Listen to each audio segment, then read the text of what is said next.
Welcome to this HCP Live Peers and Perspectives presentation titled Anti-Thrombosis in Patients with COVID-19.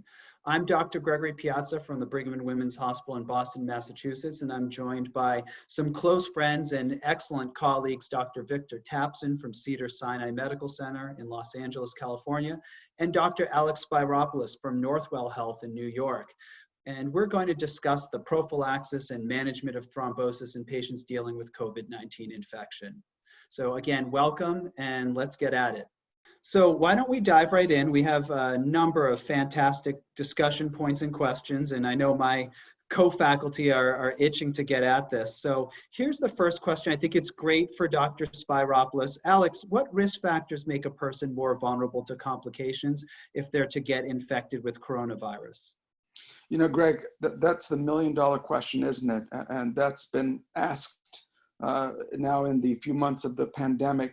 So I think the first thing to keep in mind, which is very relevant for our discussions, is patients with underlying cardiovascular comorbidities are at increased risk of getting bad complications from COVID, especially when they're hospitalized. So patients with underlying cardiac disease, the patients who've had a history of stroke, diabetes, hypertension, previous thrombotic history. These are patients that tend to get into trouble, and especially when they're hospitalized.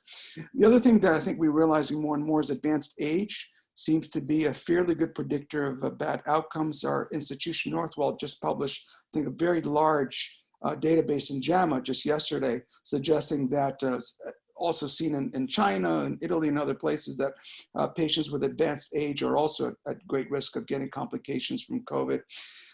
There are other clinical markers, and Vic and the critical care community probably knows this better than anyone, but things like DIC scores, things like SOFA scores, SIC scores, especially a score 4 or more, these also seem to portend a very poor prognosis for this hospitalized COVID population.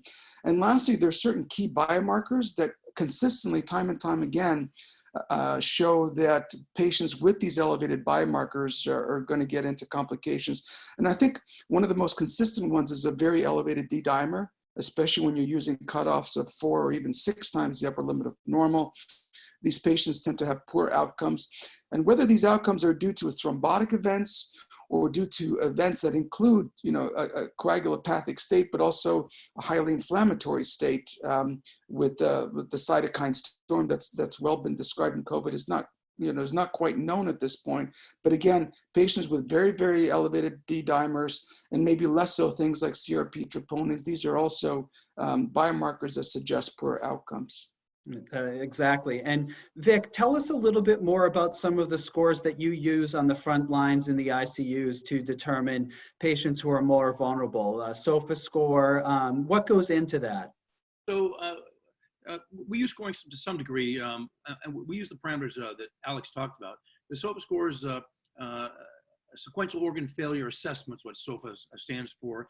And it's basically a scoring system that includes a number of physiologic parameters and key parameters, renal function, platelet count, things like this that we can use to score. And we've used it for all kinds of ICU patients, Greg. I think when patients get to the ICU, and it kind of depends at your center, how you admit patients. At some centers, you're overloaded with patients, and some of the sicker people can't even get in the ICU right away. Some people come in on 6 liters of oxygen, some people come in on high flow, and some people come in and they've been intubated on the floor. But once they get to the ICU, there's generally some sort of respiratory significance stress involved. Almost everyone has bilateral pulmonary infiltrates. Some of them are minimal, some of them are more significant. It's been striking to me, currently I'm the site PI for the NIH remdesivir trial at Cedars. So I'm seeing a lot of these folks come to the ICU that have pulmonary infiltrates.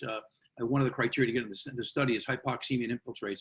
And it's interesting to me how often they're very hypoxemic, and the infiltrates, you think, geez, why are they so sick? Why are they so hypoxemic when their x-ray doesn't look that bad? And on the other hand, we've seen some really severe ARDS pictures as well. But as Alec pointed, everybody's ferritin when they're sick seems to be in the thousands range. CRPs are very, very high. IL-6 levels very, very high. And then the D-dimers come in, higher than we're often seeing in patients with acute pulmonary embolism. So these inflammatory markers and D-dimer together, boy, I'll tell you, And then you see hypoxemia and then sometimes shock. Many of us are thinking, Greg, that this is a microvascular thrombosis picture, a DIC microvascular thrombosis picture. We need a little more data, I think, to support exactly what's going on. But they come in sick, hypoxemic, pulmonary infiltrate, sometimes out of proportion hypoxemia, and sometimes hemodynamic problems requiring pressors. And Vic, Alex did a really nice job of talking about the comorbidities and factors that go into these complicated patients. If you were to describe the type of patient that you're seeing coming into your ICU, what does that person look like? Is it an elderly patient predominantly, and with lots of comorbidities? Give me the spectrum. Yeah, so the spectrum is pretty wide, and right now I've been on the PERT team for the last month, evaluating COVID and non-COVID patients. So I'm not on the front line in the ICU right now. And I really respect my younger colleagues and the nurses and the respiratory therapists in there doing this stuff. But Greg, what they look like when they come in, I'll tell you, Alex is absolutely right. The age is clearly a risk factor. We've got 80, 90-year-old patients in the ICU, and we've gotten some of them out and some of them off the ventilators, and that's to me optimistic, but it's a bad disease. We have a 20-year-old in the ICU right now and a 40 and 41-year-old. Three men, and men seem to be getting hit with this maybe a bit more. So young people can get this. I have not seen a teenager with it yet. I've not seen anyone under age 10. And age really does seem to be protected to some degree, but it is not universal. I don't know, Greg. I don't know if that's the viral load you get or what it is, but we've seen some very sick younger patients.